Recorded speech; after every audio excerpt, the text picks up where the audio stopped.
سے ڈرو جبکہ تم اللہ کے حضور میں لوٹ کر جاؤ گے، اور ہر شخص اپنے اعمال کا پورا پورا بدلہ پائے گا اور کسی کو کچھ نقصان نہ ہوگا۔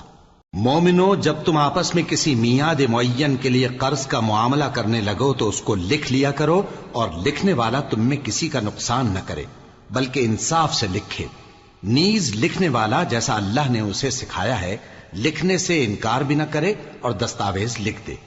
اور جو شخص قرض لے وہی دستاویز کا مضمون بول کر لکھوائے، اور اللہ سے کہ اس کا مالک ہے خوف کرے، اور زر قرض میں سے کچھ کم نہ لکھوائے۔